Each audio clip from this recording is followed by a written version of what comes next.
What's up guys, in this tutorial we'll be showing you how to uninstall apps on Windows 11. So go ahead to your taskbar and click on the Windows icon or tap on the Windows button on your keyboard.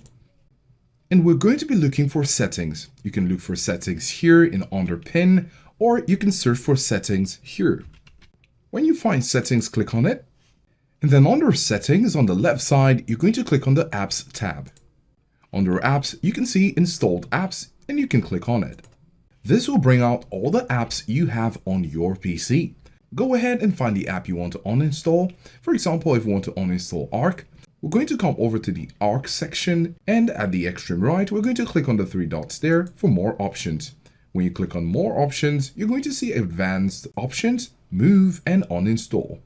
If you'd like to go ahead and uninstall, you can click uninstall. And when you click on uninstall, it says this app and its related info will be uninstalled. You can confirm this action by clicking uninstall and the process will begin. And there you have it.